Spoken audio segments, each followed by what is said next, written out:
ஜெய் ஸ்ரீ மாத்ரே நமக. ஜெய் குருதர், ஜெய் குரு பரசுராம். நமஸ்காரம். நான் கரூர்லேருந்து வல்சலா பணிக்கர், பிரசன்ன ஜோதிடர்.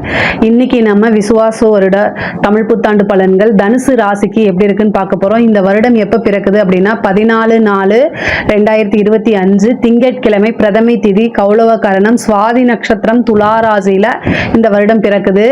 இந்த வருடம் உங்களுக்கு எப்படி இருக்குன்னா நிறைய நன்மைகள் இருக்கு. அதே நேரத்தில் சனி அர்த்தாஷ்டம சனியா மாறுறாரு. 4ஆம் இடத்துக்கு சனி வராரு. உங்களுடைய ராசி அவர் பார்க்கிறாரு.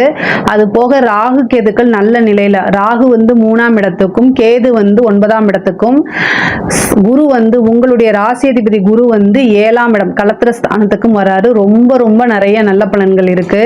பொதுவா ராகு கேது பெயர்ச்சி, குரு பெயர்ச்சி இது ரெண்டுமே ரொம்ப நல்லா இருக்கு. அர்த்தாஷ்டம சனி வருது அப்படின்னு கவலைப்படாதீங்க. என்னடா அது இப்பதான் கொஞ்ச நாள் முன்னாடி 7.5 சனி முடிஞ்சிச்சுன்னீங்க, அதுக்குள்ள இன்னொரு சனியா நீங்க நினைக்காதீங்க, கவலைப்படாதீங்க. 4ஆம் இடத்துல வந்திருக்க சனி மிகப்பெரிய லெவல்ல எல்லாம் உங்களுக்கு கஷ்டத்தை கொடுத்துறாரு. 7.5 சனி, அஷ்டமத்து சனின்னு பாதிப்பு இருக்குல்ல, அதையெல்லாம் உங்களுக்கு பெருசா செய்யாது. ஆனாலும் கொஞ்சம் கவனமாக இருங்க. பொதுவாகவே தனுசு ராசிக்கு இந்த விசுவாச வருடம் ரொம்ப நல்லா தான் இருக்கு. 10ஆம் இடத்தை சனி பார்க்கறாருங்க. 10ஆம் இடத்தை பார்க்கறதுனால தொழில அலட்சியம் கூடாது, தொழில சோம்பேறித்தனம். நீங்க உங்களுக்கு ஒரு வாய்ப்பு வரும்போது சோம்பேறித்தனத்தை காமிக்காதீங்க, உடனே அதை செயல்படுத்துங்க.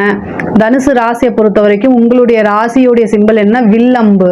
எப்படி நீங்க ஒரு காரியம் ஸ்டார்ட் ஆயிடுச்சு அப்படின்னா அது திரும்ப அது உட்காரக்கூடாது. அது வெற்றி பெற வரைக்கும் நீங்க கடுமையான உழைப்பை நீங்க போட்டுதான் ஆகணும்.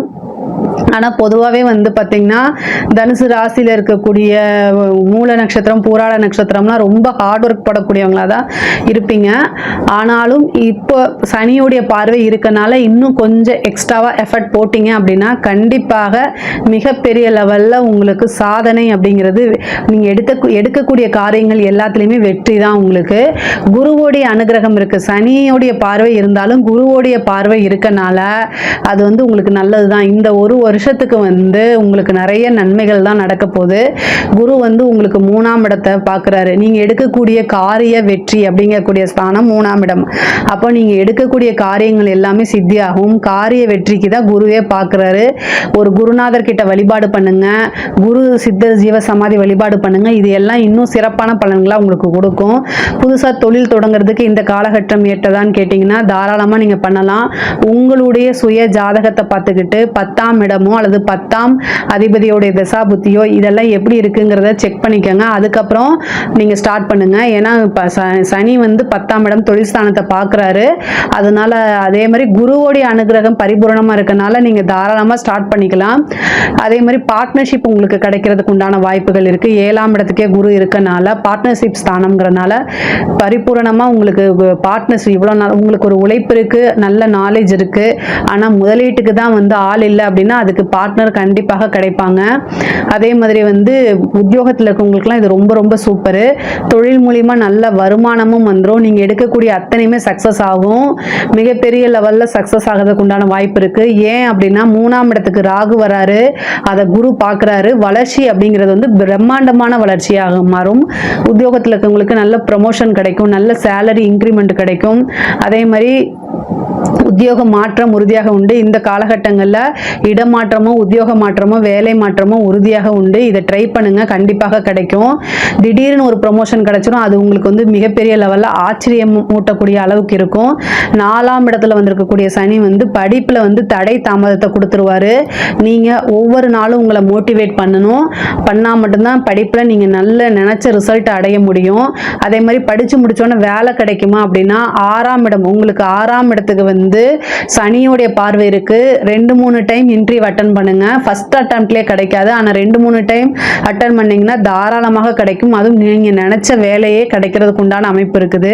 இந்த வருடம் பிறக்கும் போது சுக்கிரன் உச்சத்துல தான் இருக்காரு. அதனால உங்களுக்கு வருடம் பிறக்கும் போதே அந்த வாய்ப்புகள்லாம் இருக்கு. படிச்சு முடிச்சோன்னே வேலை கிடைக்கிறதுக்கு உண்டான அமைப்புகள் இருக்கு. இது ஒரு ரொம்ப ரொம்ப நல்ல டைம். இந்த டைமை கரெக்டா யூட்டிலைஸ் பண்ணிக்கோங்க. ஆனா நிறைய பேத்துக்கு கவர்மெண்ட் ஜாப்காக நீங்க ட்ரை பண்ணிட்டு இருக்கீங்க, எக்ஸாம்ஸ் எழுதிட்டு இருக்கீங்க அப்படின்னா இந்த டைம் உங்களுக்கு ஒரு நல்ல வரதுக்கு, அதாவது நல்ல செய்தி வரதுக்கு உண்டான அமைப்புகள் இருக்கு. ஒரு நல்ல பதவி கிடைக்கிறதுக்கு உண்டான அமைப்புகள்லாம் இருக்கு. அதே மாதிரி நான் 7ஆம் இடத்துல வந்திருக்கக்கூடிய குரு வந்து கலத்திர ஸ்தானம் அப்படின்னு சொல்லக்கூடியது. திருமண பிராப்தம் வந்து பரிபூரணமா இருக்கு.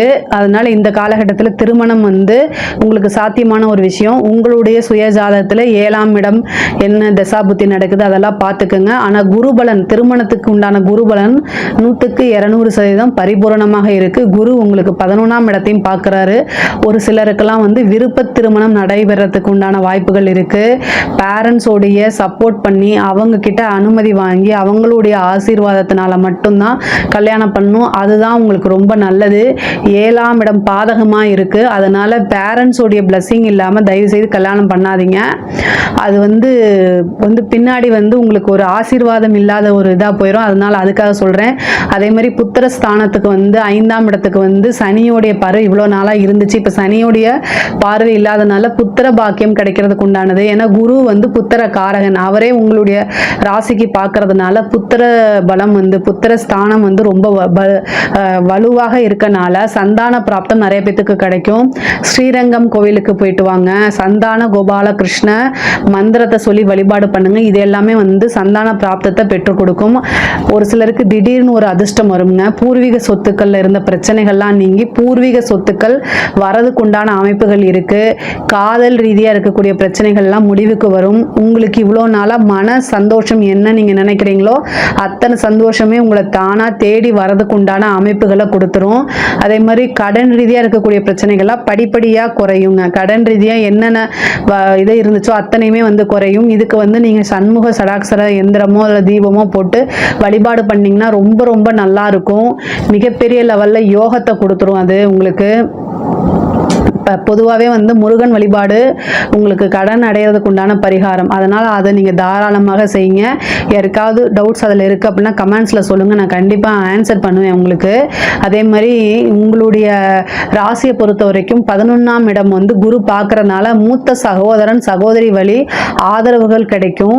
பூர்வீக சொத்தில் வந்து ஏதாவது ஒரு பிரச்சனை இருக்குது அப்படின்னா அதெல்லாமே நீங்கி உங்களுக்கு உண்டான பாகப்பிரிவினை தன்னால் வந்து சேரும். நீங்கள் எடுக்கக்கூடிய காரியங்களில் நல்ல வெற்றி. அதே மாதிரி அலைச்சல்கள் நிறைய இருக்கும். 3ஆம் இடம்ங்கிறது சிறு தூர போக்குவரத்து விஷயங்கள். அப்போ சின்ன சின்ன இது அலைச்சல்கள் இருக்கும். ஆனால் அந்த அலைச்சல்கள் வந்து சிறு தடை தாமதங்களுக்கு அப்புறம் உங்களுக்கு வெற்றியாகும். அதே மாதிரி போட்டித் தேர்வுகள்லாம் நீங்கள் ஜெயிக்கிறதுக்கு உண்டான அமைப்புகள் இருக்கு. பெண்களை பொறுத்த வரைக்கும் நல்ல மாற்றங்கள் இருக்கு. நீங்கள் நிறைய முன்னேறக்கூடிய காலகட்டம். 7ஆம் இடத்துல இருக்கக்கூடிய குரு வந்து உங்களுக்கு 11ஆம் இடத்தை பார்க்குறாரு. உங்களுடைய ஆசை அபிலாசைகள் அனைத்துமே நிறைவேறக்கூடிய காலகட்டம் தான்.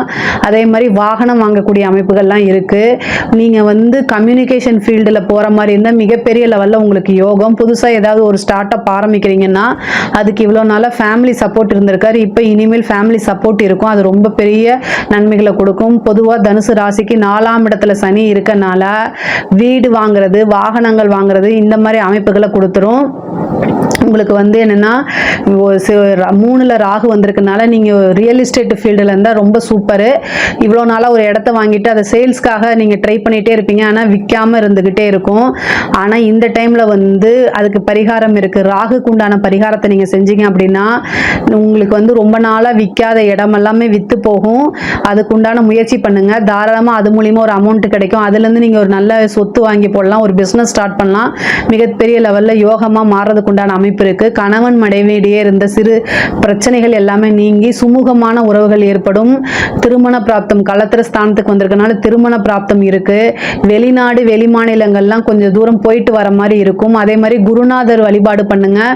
அதே மாதிரி உபாசனை பண்ணுங்க. குரு 7ஆம் இடத்துக்கு உங்க ராசிக்கே பார்க்கறதுனால நீங்க ஒரு உபாசனை பண்றது ரொம்ப ரொம்ப நல்லது. வழக்குகள் சம்பந்தப்பட்ட விஷயங்கள் எல்லாமே வந்து உங்களுக்கு ஃபேவரா மாறதுக்கு, உங்களுக்கு ஃபேவரா மாறதுக்கு உண்டான அமைப்புகள் இருக்கு. கலைத்துறை சம்பந்தப்பட்டவங்களுக்கு இது ஒரு வளர்ச்சியான காலகட்டம். பாராட்டுகள் அங்கீகாரங்கள்லாம் கிடைக்கும். மிகப்பெரிய லெவலில் யோகமாக மாறும். அதே நேரத்தில் அரசாங்கத்துறை சம்பந்தப்பட்டவங்க ரொம்ப ஜாக்கிரதையாக இருக்கணும். 4ஆம் இடத்துக்குங்கிறது பதவி ஸ்தானம். சனி அங்கே உட்கார்ந்துருக்காரு. நீங்கள் நேர்மையான முறையில் நேர்மையற்ற முறையில் எப்படி நடக்கணுங்கிறது உங்களோட கையில் தான் இருக்குது. நேர்மையான முறையில் நடக்கும்போது எந்தவித பிரச்சனையும் சனி கொடுக்க மாட்டார். ஆனால் உங்களுக்கு நீங்கள் நினச்ச மாதிரி காசு பணம் சம்பாதிக்க முடியாது. ஆனால் நேர்மையற்ற முறையில்னா கரையாக காசு பணம் சம்பாதிக்க சம்பாதிக்க முடியும். அதே நேரத்தில் சனி வந்து அந்த பதவியை பிடுங்கிடுவார். எது வேணும் நீங்களே சூஸ் பண்ணிக்கோங்க. சனிக்கு வந்து நேர்மையாக இல்லைன்னா பிடிக்காது. லஞ்ச லாவணியங்களை தவிர்க்கிறது ரொம்ப நல்லது. நீங்கள் வந்து உயர் அதிகாரிகள் அழுத்தங்கள் இருந்துச்சு அப்படின்னா லீவ் போட்டு போங்க. செய்ய முடியாதுன்னு டேரிங்காக சொல்லி பழகுங்க. இல்லைன்னா ரிட்டன் ஆர்டர் கொடுங்க சார்னு கேளுங்க. இது எல்லாமே நீங்கள் வந்து துணிஞ்சுதான் இருக்கணும். 4ஆம் இடம்ங்கும் போது பதவிக்கு ஏதாவது ஒரு பிரச்சனையாக கொடுப்பாங்க, அழுத்தங்கள் இருக்கும். இது எல்லாமே தாண்டி வரணும். சனிக்கு உண்டான பிரீத்தி பண்ணுங்க, அது ரொம்ப ரொம்ப நல்லது. என்னைக்கு அதாவது நீங்கள் மூல நட்சத்திரமா இருந்தால் மூல நட்சத்திரத்தை அன்னைக்கோ, அல்லது பூராட நட்சத்திரமா இருந்தால் பூராட நட்சத்திரம் அன்னைக்கோ, உத்திராட நட்சத்திரமா இருந்தால் உத்திராட நட்சத்திரம் அன்னைக்கு அன்னதானம் கொடுங்க. சாப்பிட்றதுக்கு சாப்பாடு வாங்கி கொடுங்க. ஒருத்தருக்கு வயதானவர்களுக்கு உண்மையாலுமே பசி இருக்கிறவர்களுக்கு அந்த நபர் வந்து உங்களுக்கு எந்த வகையிலையுமே உறவினாரோ அல்லது நண்பர்களோ தெரியாத நபர்களுக்கு தான் நீங்க கொடுக்கணும்.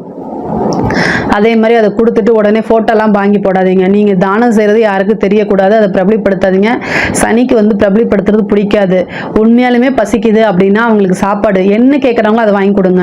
2 இட்லி கேட்டால் வாங்கி கொடுங்க, இல்லை பிரியாணி கேட்டாலும் வாங்கி கொடுங்க. ஆனால் தானம்ங்கிறது வந்து அதாவது குறிப்பறிந்து உதவி செய்யன்னு சொல்கிறோம்ல, அது மாதிரி பசியறிந்து அவங்களுக்கு என்ன தேவையோ அதை பண்ணுங்க. சாப்பிட்டு புட்டு தெம்பா இருக்கு ரோட் சைடில் படுத்துருக்கவங்கலாம் போய் கொடுத்தீங்கன்னா அதை கொண்டு போய் விற்றுட்டு ட்ரிங்க்ஸை வாங்கி போட்டுருவாங்க. அந்த மாதிரி தயவு செய்து செய்யாதீங்க. அது இன்னும் ஒரு தோஷமாக போயிடும். அதனால வந்து உண்மையாலுமே பசி இருக்கிறவங்களுக்கு சாப்பாடு ஒருத்தருக்கு வாங்கி கொடுங்க. உங்களுக்கே கஷ்டமா இருக்கும்போது நீங்க உங்களை வருத்திக்கிட்டு தானம் செய்யணும் அவசியம் இல்லை. ஒரே ஒருத்தருக்கு சாப்பாடு வாங்கி கொடுத்தாலும் அதுவுமே வந்து தானத்துல அன்னதானத்துல தான் கருதப்படும். அதனால நிறைவா செய்யுங்க. ஒருத்தருக்கு செஞ்சாலும் நிறைவாய் செய்யுங்க, அதுதான் நல்லது.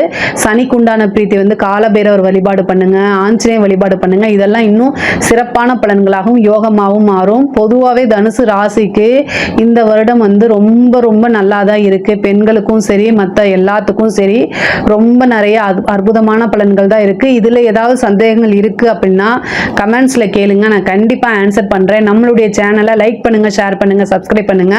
நன்றி, வணக்கம்.